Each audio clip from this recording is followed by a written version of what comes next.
आप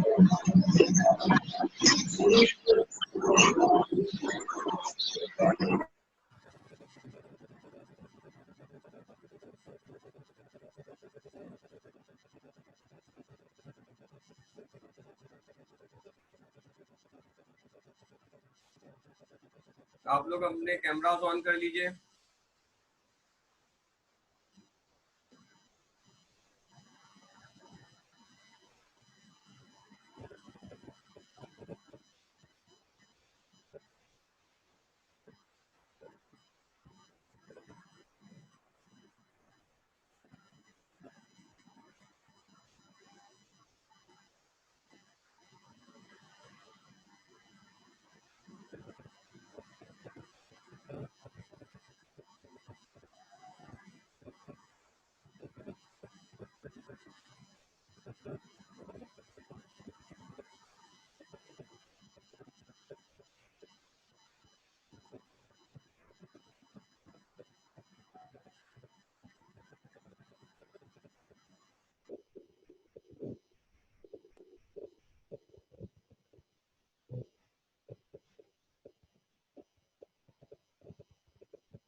तो 11:05 पे इंशाल्लाह अपनी मीटिंग स्टार्ट करते हैं। जिन लोगों ने अभी तक अपने कैमरास ऑन नहीं किए हैं वो कैमरास ऑन कर लीजिए।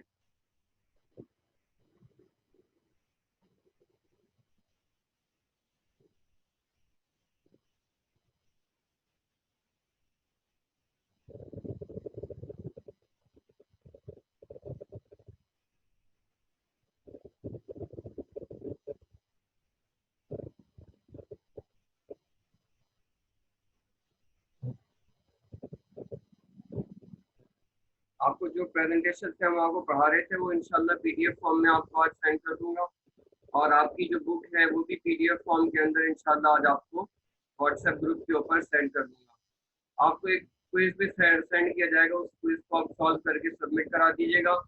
और इस पूरे चैप्टर का होपफुली आज इंशाल्लाह चैप्टर कंप्लीट हो जाएगा। इस पूरे चैप्टर का जो असाइनमेंट है उसके क्वेश्चन भी आपको दे दिए जाएंगे, वो भी आपने फॉर्म सॉल्व करके उसकी जो फोटोग्राफ्स लेके व्हाट्सएप ग्रुप के ऊपर आप उसको सेंड कर दीजिएगा।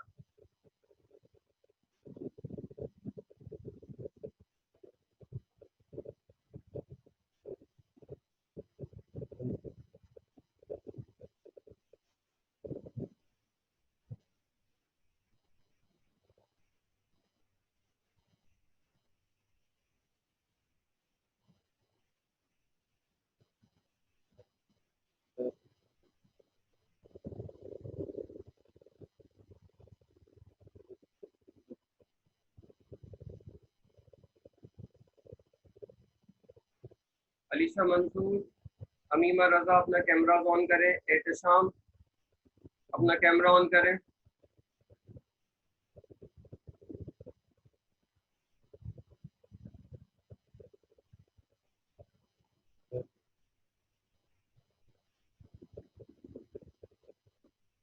साद अली अपना कैमरा ऑन करें।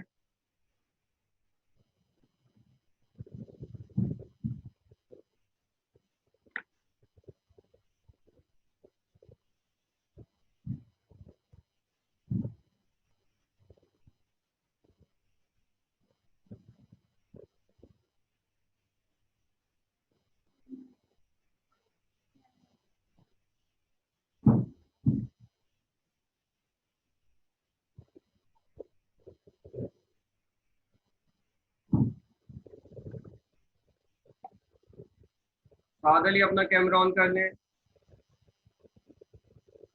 ओके क्लास, अब जो है हम अपनी क्लास स्टार्ट करते हैं।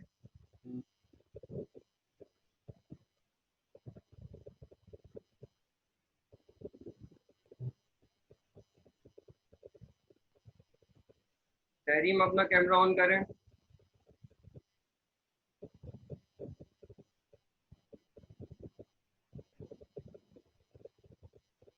अमीमा अपना कैमरा ऑन करें।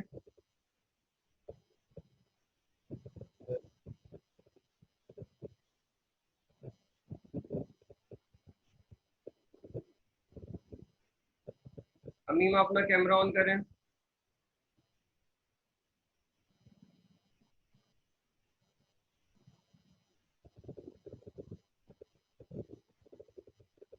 ओके क्लास, देखिए अब हमने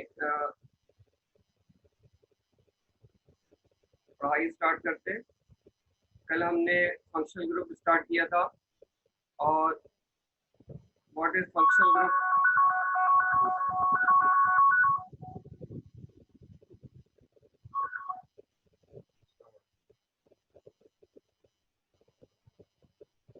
हेलो,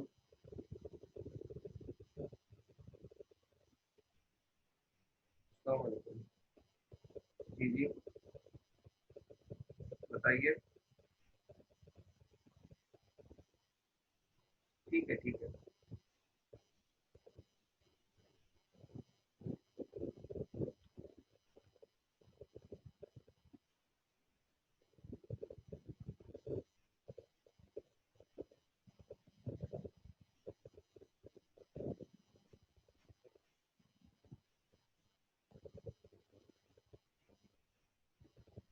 शहीर अपना कैमरा ऑन करें।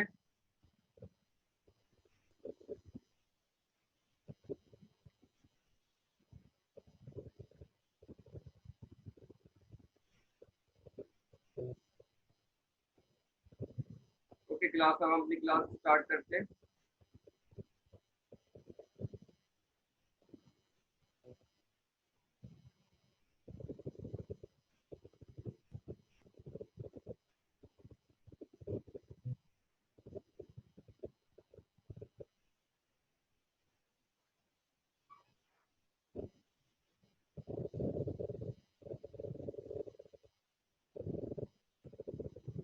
देखिए, हम फंक्शनल ग्रुप हम लोगों ने स्टार्ट किया था, और फंक्शनल ग्रुप हम पढ़ रहे थे। What are functional group? Functional groups are the atoms or the group of atoms which give characteristic chemical property to an organic compound। एक ऐसा एटम या ग्रुप ऑफ एटम होता है जो कि अगर किसी कंपाउंड में हो तो उसको कैरेक्टरिस्टिक प्रॉपर्टी, उसके खसूसियात देते हैं। जैसे हमने अल्कोहल के बारे में देखा था कि अल्कोहल एक ऐसे कंपाउंड होते हैं कि जिनमें OH फंक्शनल ग्रुप होता है, कि उनसे डिफरेंट हो गए जिनमें OH नहीं होता। इसी तरह हमने अल्काइल हैलाइड आप पहले भी देख चुके हैं, alkane, alkyne, alkyne, benzene, alkyl halide. इसके अलावा देखें, हमने कल तस्करा किया था अल्कोहल और थायो अल्कोहल। ये ऐसे कंपाउंड होते हैं अल्कोहल जिनमें कार्बन चेन के साथ OH। थायो अल्कोहल ऐसे कंपाउंड होते हैं जिनमें कार्बन चेन के साथ SH। तो ये दोनों एक दूसरे से रिजेंबलिंग होते हैं। दोनों में फर्क सिर्फ क्या होता है कि अल्कोहल में ऑक्सीजन सेंटर में है, ऑक्सीजन होता है, जबकि थायो अल्कोहल में सल्फर होता है। ठीक है, तो ये बिल्कुल एक दूसरे से रिजेंबलिंग कंपाउंड होते हैं, अल्कोहल और थायो अल्कोहल। थायो अल्कोहल को शॉर्ट फॉर्म में थायोल भी कहते हैं। जैसे ये जो हमारे कंपाउंड हमारे एग्जाम्पल में दिया हुआ है, क्या है इसका नाम? मीथेन थायोल या मीथाइल थायोल। इसका नाम है मीथेनॉल या मीथाइल अल्कोहल। ये नेम आप पढ़ चुके हैं अपनी मैट्रिक क्लास में, और बहुत डिटेल में आगे भी आएंगे। इसके अलावा हमारे पास ईथर और थायो ईथर होते हैं। ये भी दोनों एक दूसरे के एनालॉग्स होते हैं, एक दूसरे से रिजेंबलिंग होते हैं।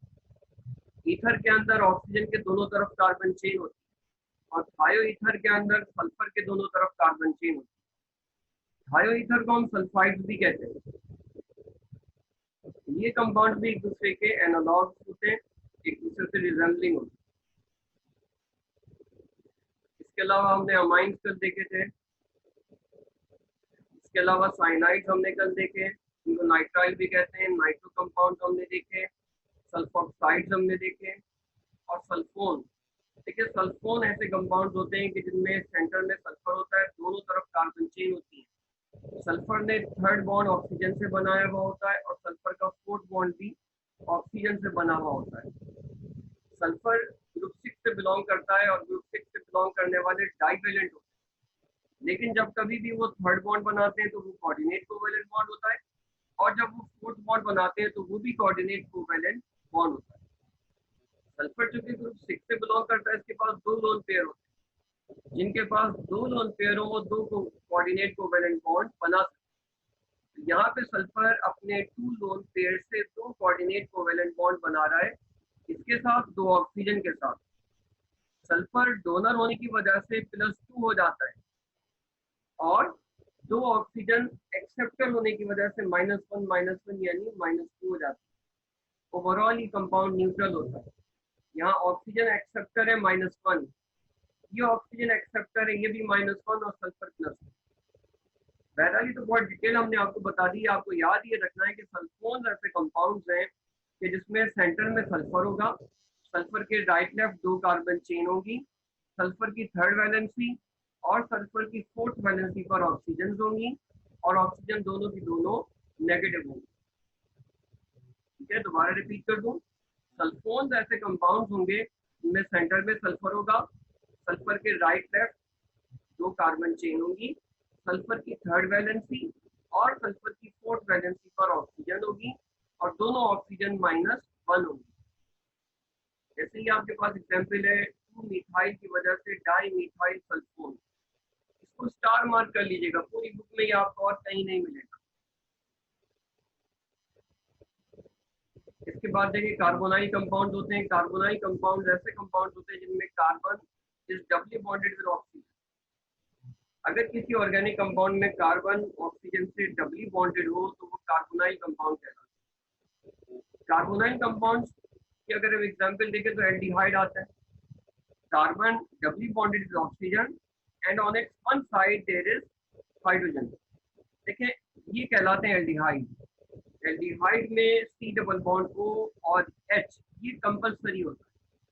ठीक है, सी डबल बॉन्ड ओ और एच जो है ये क्या होता है, कंपलसरी होता है। एक साइड पे कार्बन चेन होती है, जैसे हमारे पास क्या आ गया एसिटल्डिहाइड।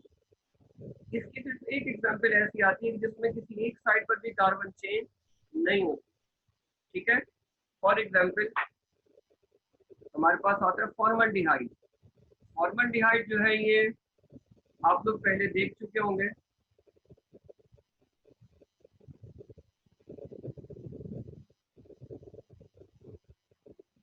फॉर्मल्डिहाइड किस तरीके से होता है, फॉर्मल्डिहाइड के अंदर क्या होता है कि H C double bond O H होता है।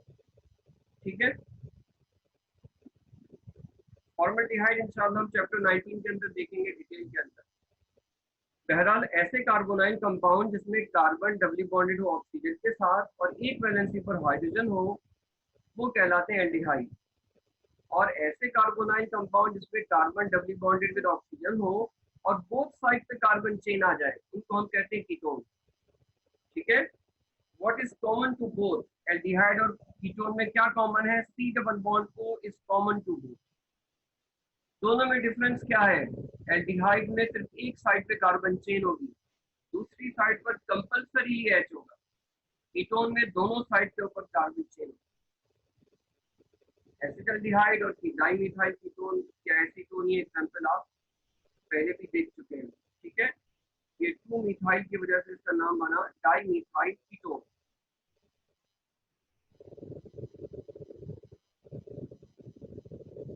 आप लोगों के जो भी क्वेश्चन आंसर हैं वो हम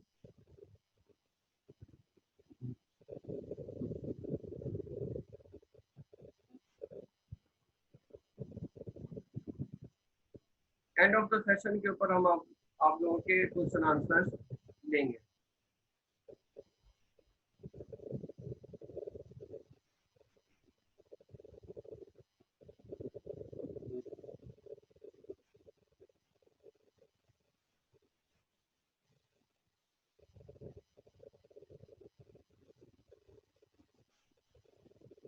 अच्छा अब देखिए ऐसे कंपाउंड जिनमें C double bond O O H पाया जाए वो कार्बोक्सिलिक कहलाते हैं। C double bond O O H ये कार्बोक्सिलिक एसिड कहलाते हैं। इनमें सिर्फ एक साइड पे कार्बन चेन होती है। एक एग्जांपल है इसकी एसिटिक एसिड। अब ऐसे कंपाउंड जिनमें सी डबल बॉन्ड ओ ओ हो लेकिन 2 कार्बन चेन अटैच हो, एक carbon chain carbon carbonyl carbon से अटैच हो, दूसरी कार्बन चेन ऑक्सीजन के साथ अटैच हो, ये कहलाते हैं एस्टर। इसको हम यूं भी कह सकते हैं कि एस्टर ऐसे कंपाउंड होते हैं जिनमें CO2 ग्रुप होता है। जिनमें CO2 ग्रुप होता है, और इस CO2 ग्रुप में एक ऑक्सीजन डबली बॉन्डेड होती है और दूसरी ऑक्सीजन सिंगली बॉन्डेड होती है। इस ग्रुप के अंदर दो कार्बन चेन अटैच होती हैं। एक कार्बन चेन कार्बोनाइल कार्बन से अटैच होती है और एक कार्बन चेन ऑक्सीजन से अटैच होती है। ये हम कहते हैं एस्टर। ठीक है, एस्टर के अंदर दो कार्बन चेन होंगी, एक कार्बोनाइल कार्बन, दूसरी ऑक्सीजन। उसके बाद हमारे पास अमाइड्स आते हैं। अमाइड्स में कार्बोनाइल कार्बन से एक साइड के ऊपर NH2 अटैच होता है, दूसरी साइड पे कार्बन चेन होती है। ये अमाइड्स भी आगे चल के चैप्टर्स में इसका तस्करा आएगा। उसके बाद हमारे पास कार्बोक्सिलिक एसिड क्लोराइड्स होते हैं। कार्बोक्सिलिक एसिड क्लोराइड्स क्या होते हैं? इनमें कार्बोनाइल कार्बन से एक साइड पर क्लोरीन और दूसरी साइड पर carbon chain attach. Carboxylic acid chloride में कार्बोनाइल कार्बन के एक साइड पे क्लोरीन और दूसरी साइड पर कार्बन चेन होती है। इनका नाम कार्बोक्सिलिक एसिड क्लोराइड, या शॉर्ट में हम इनको एसिड क्लोराइड भी कह देते हैं। एक पर्टिकुलर एग्जांपल आपके सामने है, इसका नाम है एसिटाइल क्लोराइड। उसके बाद हमारे पास कार्बोक्सिलिक एसिड एनहाइड्राइड होते हैं, इनको हम एसिड एनहाइड्राइड भी कहते हैं शॉर्ट फॉर्म। ये ऐसे कंपाउंड होते हैं कि जिनमें सेंटर में ऑक्सीजन होता है और ऑक्सीजन के राइट लेफ्ट पर दो कार्बोनाइल कार्बन होती है और हर कार्बोनाइल कार्बन के एक साइड पर कार्बन चेन अटैच।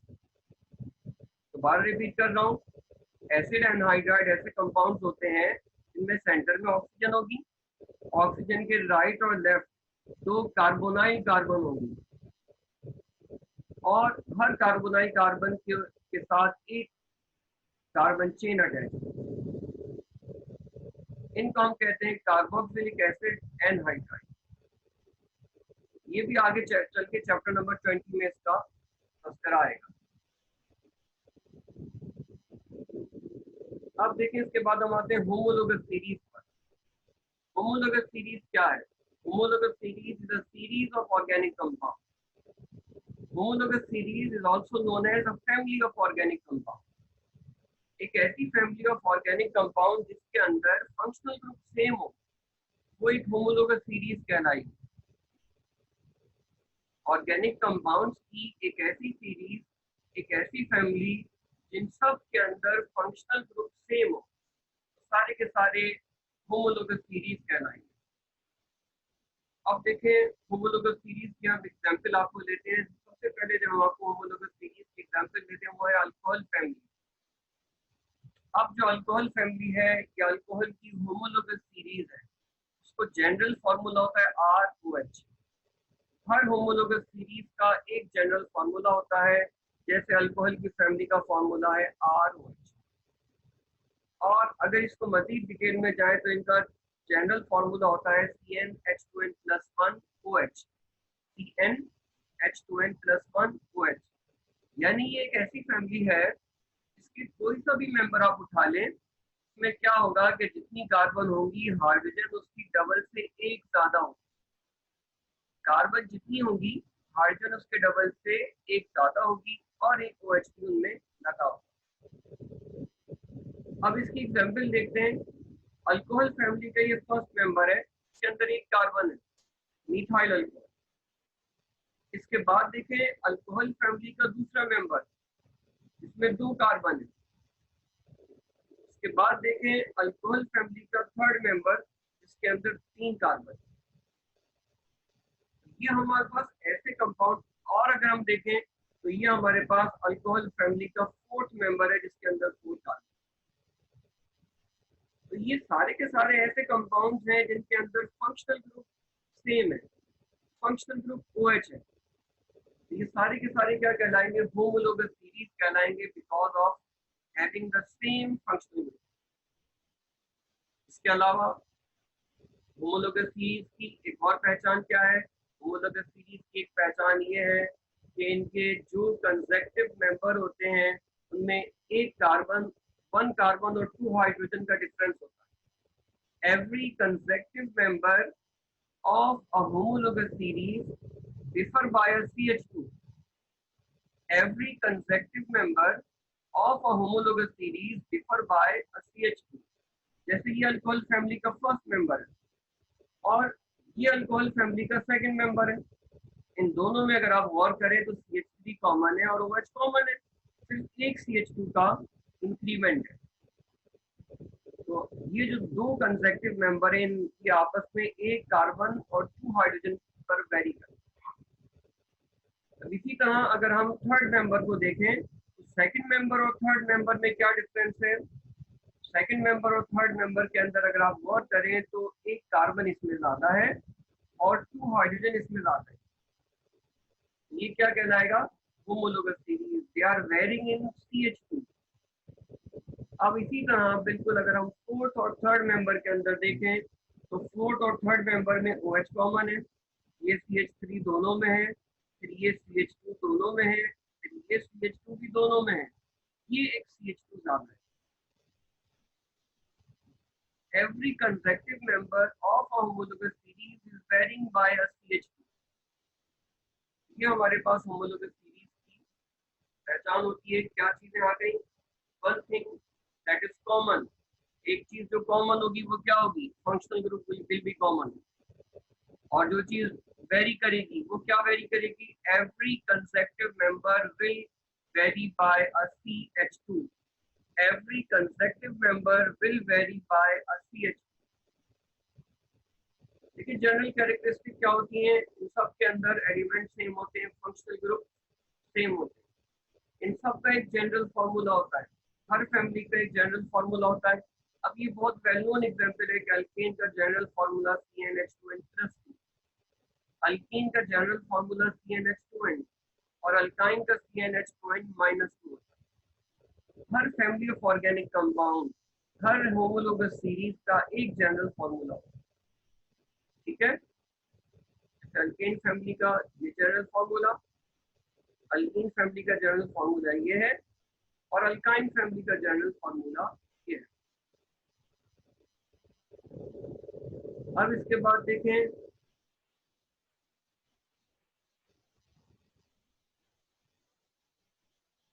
एक होमोलोगस सीरीज के तमाम कंपाउंड सिमिलर मेथड से क्रिएट किए जा सकते हैं।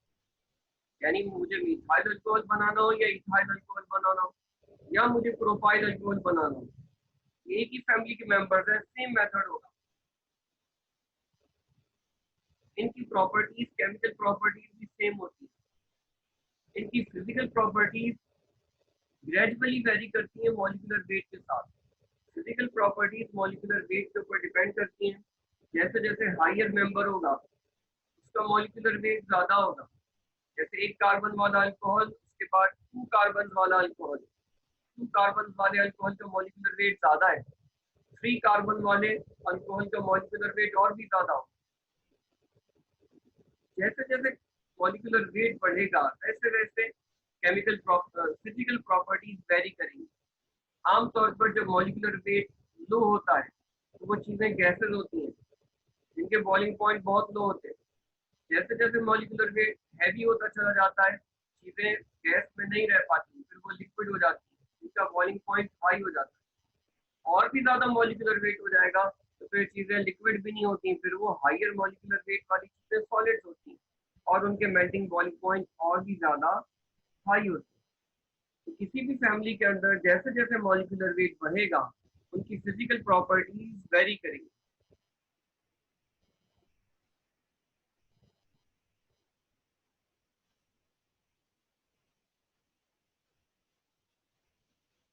अच्छा अब देखिए, अब हम आते हैं detection of element. Organic compound के अंदर एलिमेंट्स पाए जाते हैं जिनको डिटेक्ट किया जाता है।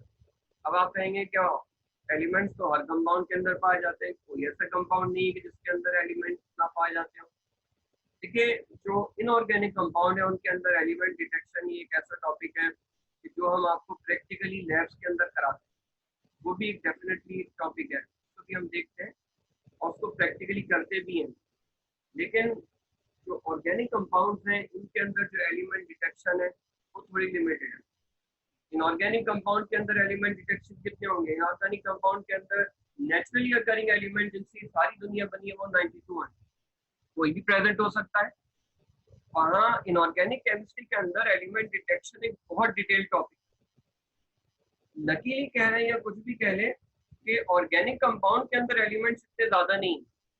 जैसे अगर हम बात करें कि ऑर्गेनिक कंपाउंड होगा तो उसमें कंपल्सरीली क्या होगा, कार्बन और हाइड्रोजन तो कंपल्सरी है, ठीक है। इसके अलावा क्या होगा, इसके अलावा जो पॉसिबिलिटीज है ऑर्गेनिक कंपाउंड के अंदर कार्बन और हाइड्रोजन के अलावा बहुत कम है। यानी क्या हो सकता है, हेलोजन हो सकते हैं, सल्फर हो सकता है, नाइट्रोजन हो सकती है, ऑक्सीजन हो सकती है, बहुत लिमिटेड केसेस है। यानी कह लें कि आप लोगों के कोर्स के ऊपर एलिमेंट डिटेक्शन बहुत ज्यादा डिटेल नहीं है। ऑर्गेनिक कंपाउंड में गिनती के 6 to 7 एलिमेंट्स ऐसे हैं कि जिनकी हम एलिमेंट डिटेक्शन पढ़ते हैं, ठीक है। अब ऑर्गेनिक कंपाउंड के अंदर जो एलिमेंट्स हैं वो आपको डिटेक्ट करना है। उनके अंदर सबसे पहले हम ये देखते हैं कि कार्बन कैसे डिटेक्ट करें। वैसे एक तो बात ये है कि ऑर्गेनिक कंपाउंड है तो कार्बन तो होगा, फिर भी आपकी बुक के अंदर चूंकि दिया हुआ है तो उसको हम थोड़ा सा देख लेते हैं कि किस तरीके से हम डिटेक्ट करते हैं कि ऑर्गेनिक कंपाउंड के अंदर कार्बन है। देखिए, हम क्या करते हैं कि थोड़ा सा ऑर्गेनिक कंपाउंड को लेकर कॉपर ऑक्साइड के साथ उसको हीट कर देते हैं। अब क्या होगा कि अगर कंपाउंड के अंदर कार्बन है तो कॉपर ऑक्साइड से रिएक्ट करके वो कार्बन डाइऑक्साइड बनेगा। अगर ऑर्गेनिक कंपाउंड के अंदर कार्बन है तो वो कॉपर ऑक्साइड से रिएक्ट करेगी और कार्बन डाइऑक्साइड बना लेगी। कार्बन डाइऑक्साइड को डिटेक्ट करना बड़ा आसान है। कार्बन डाइऑक्साइड अगर होगी तो क्या होगा, कार्बन डाइऑक्साइड लाइम वाटर को मिल्की कर देती है, ठीक है। कार्बन डाइऑक्साइड क्या करती है, लाइम वाटर को मिल्की कर देती है, व्हाइट प्रेसिपिटेट बना देती है।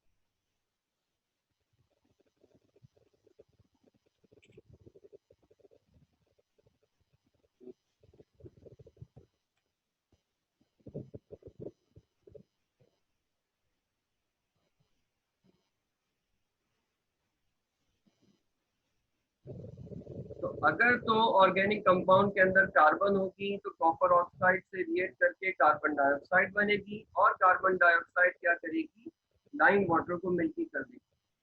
हम कह रहे हैं कंपाउंड में कार्बन थी। इसी तरह ऑर्गेनिक कंपाउंड में हाइड्रोजन तो होती है। इसको भी डिटेक्ट करने का तरीका ये है कि ऑर्गेनिक कंपाउंड लेते हैं, अगर ऑर्गेनिक कंपाउंड में हाइड्रोजन था तो वो कॉपर ऑक्साइड से रिएक्ट करके वाटर वेपर्स बनाए, ठीक है। और वाटर वेपर्स जो है वो क्या होगा, वाटर वेपर्स क्या हो जाएगा कि वो वाटर वेपर्स को डिटेक्ट करने का क्या तरीका होता है, अगर ऑर्गेनिक कंपाउंड में हाइड्रोजन हुई तो कॉपर ऑक्साइड से रिएक्ट करके वाटर बनाएगी। वाटर को डिटेक्ट करने के लिए क्या करते हैं कि कॉपर सल्फेट जो है वो से ये वाटर वेपर्स पास कर देते हैं। कॉपर सल्फेट अगर एनहाइड्रस हो तो वो व्हाइट कलर का होता है। अगर वाटर उसको मिल गया तो वाटर के साथ रिएक्ट करके वो कॉपर सल्फेट डॉट 5H2 बनाएगा, उसका कलर ब्लू हो जाएगा। तो अगर तो ये काम हो गया तो हम कहेंगे कि क्या हो गया कि वाटर वेपर्स थे, तभी तो ये कंपाउंड जो है वो कलर जो है वो क्या हो गया, ब्लू हो गया, ठीक है। इस तरीके से जो है हम डिटेक्ट करते हैं कार्बन और हाइड्रोजन। अब इसके बाद देखिए, इसके अलावा अगर कोई एलिमेंट्स हो तो वो कैसे डिटेक्ट किए जाते हैं। देखिए, एक कंपाउंड एक एक चीज होती है लेजाइन सोल्यूशन। लेजाइन सोल्यूशन कैसे बनाते हैं, बेसिकली लेजाइन सोल्यूशन क्या होता है, लेजाइन सोल्यूशन एक ऐसा सोल्यूशन होता है कि जो ऑर्गेनिक कंपाउंड के कोवैलेंट बॉन्ड्स को आयनिक बॉन्ड्स में कन्वर्ट कर देता है।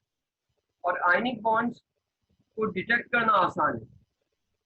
तो हम ये करते हैं कि ऑर्गेनिक कंपाउंड लेते हैं, उसके कोवैलेंट बॉन्ड्स को लेजाइन सोल्यूशन के जरिए आयनिक बॉन्ड में कन्वर्ट कर देते हैं। फिर क्या होता है कि उस आयनिक कंपाउंड्स का, उन आयनिक बॉन्ड्स का डिटेक्शन लैब के अंदर बहुत आसान हो जाता है। अब ये लेजाइन सोल्यूशन कैसे बनता है इसको देखते हैं। बस ये आखिरी वीडियो, इसके बाद आपको आपके क्वेश्चन लेता हूँ।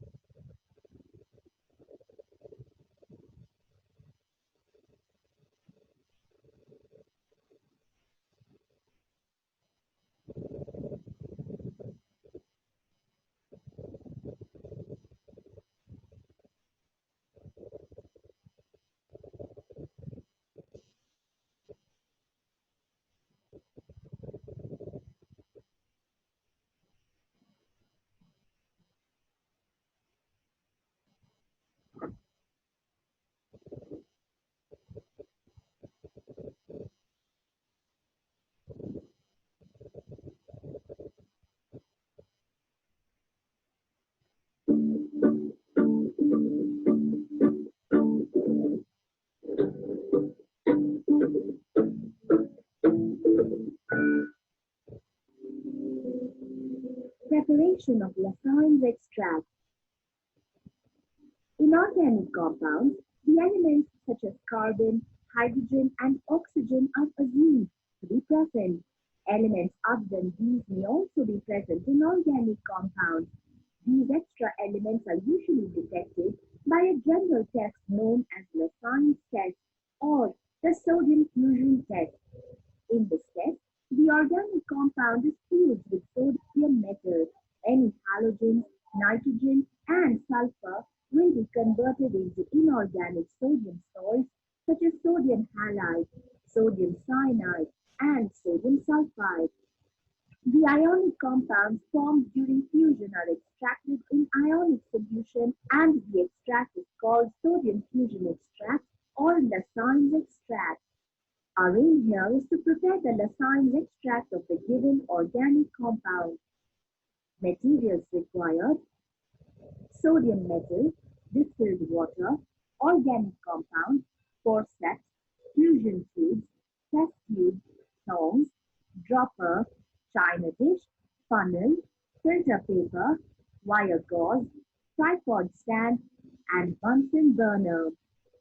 Procedure: take a small piece of sodium metal using a forceps and place it on a filter paper. Dry the sodium metal by pressing it between the folds of the filter paper. Now, take a fusion tube and put the dry piece of sodium into it using the forceps. Hold the fusion tube with the tongs. Heat the fusion tube containing sodium slightly on the Bunsen burner. Upon heating, the sodium melts into a shining globule. To this, add a little of the organic compound using the dropper. Heat it slowly to start with, so that the compound reacts with the sodium metal. Next, heat the tube strongly till it becomes red hot. Plunge the red hot tube into the china dish containing a small amount of distilled water. Now, heat the contents of the china dish over the Bunsen burner until the volume of the solution is reduced to one-third of its initial volume. Filter the solution into the test tube using the funnel and the filter paper. The filtrate is called Lassane's extract. Precautions: always use forceps while handling sodium metal because it is highly reactive. Before using sodium, press it within the folds of the filter paper to dry it. Use dry fusion tube for sodium fusion. Repeat the process of sodium fusion with 2 or 3 ignition tubes to ensure that fusion has taken place. Use a small amount of distilled water for Lassane's extract preparation.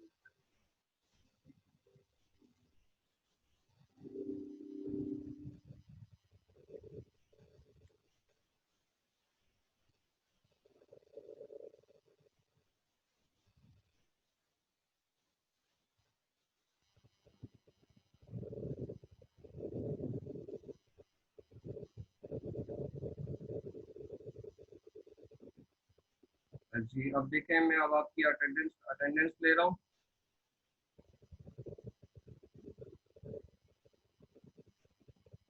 अब आप लोगों की मैं attendance ले रहा हूँ। आप लोगों को कोई क्वेश्चन करने हो तो मुझसे कर लीजिए।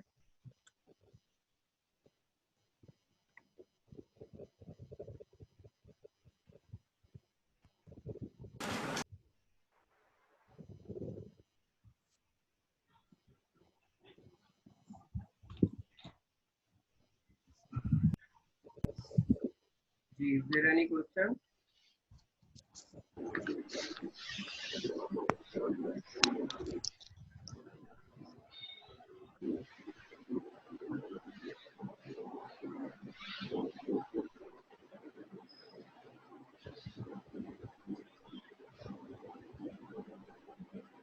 Signal.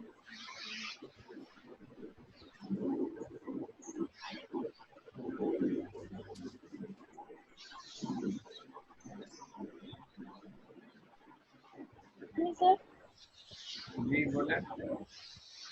सर फंक्शनल ग्रुप में एमाइड्स का स्ट्रक्चर एक दफा दोबारा दिखा दीजिएगा प्लीज।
अमाइड्स का स्ट्रक्चर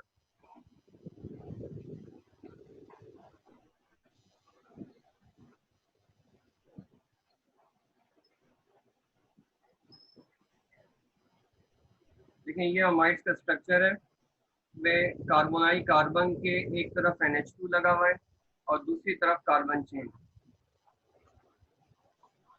ठीक है, और कोई क्वेश्चन है आप लोगों का? Thank you sir.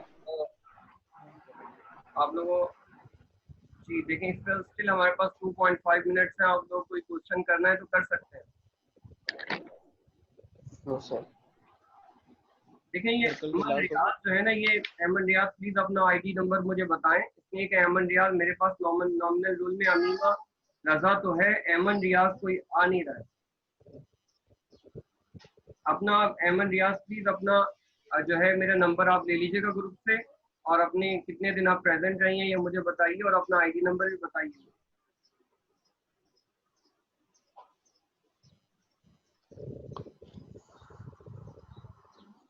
Any other question? Sir कल क्लास होगी? कल होपफुली है क्लास इंशाल्लाह। परसों जी इंशाल्लाह। छुट्टी नहीं है?